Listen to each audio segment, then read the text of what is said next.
Welcome back to the shit show, everybody, where we are now trying to classify an abortion as a homicide that could potentially carry the death penalty. That's right, the death penalty here in South Carolina for doing something that was legal 10 years ago. Now you could potentially get the death penalty if this bill passes. Representative Rob Harris. Do I need to describe what Rob Harris looks like to you? I don't think I do. But Representative Rob Harris is trying to put forth the South Carolina Prenatal Equal Protection Act. And what this act does is that it takes the definition of a person under our statute and expands that. It expands personhood to include an unborn child at any stage of development, meaning also an embryo. So that if you do kill a person, now including an embryo or an unborn child, that is homicide. Also under our statutes, it's homicide. Now, also, if you have a homicide, there are special circumstances that could get you the death penalty. One of those special circumstances is the homicide of an 11-year-old or younger. Pretty damn sure embryos and unborn children are less than 11 years old. So technically, all of these mothers would be eligible for the death penalty. And also, don't forget that we have a 6-week ban here. You've got 6 weeks to have one, which is not enough, period. But we do have that.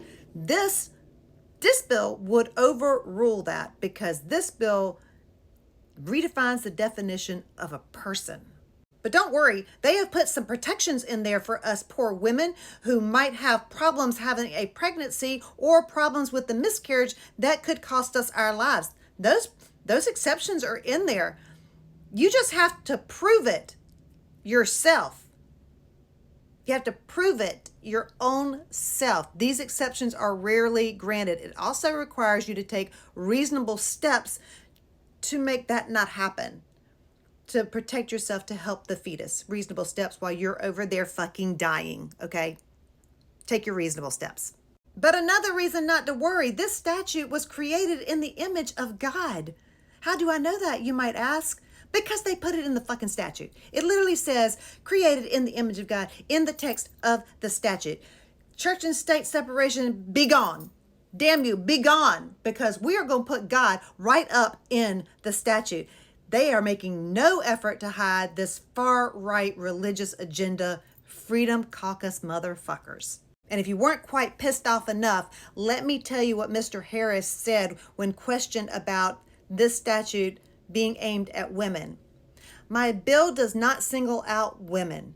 It prohibits everyone from committing murder. It provides the same due process that everyone enjoys under our current laws. Okay. So y'all tell me when the man gets pregnant, and because that will be something to see. I'd like to see that. Thank you, Representative Harris, and you Freedom Caucus motherfuckers.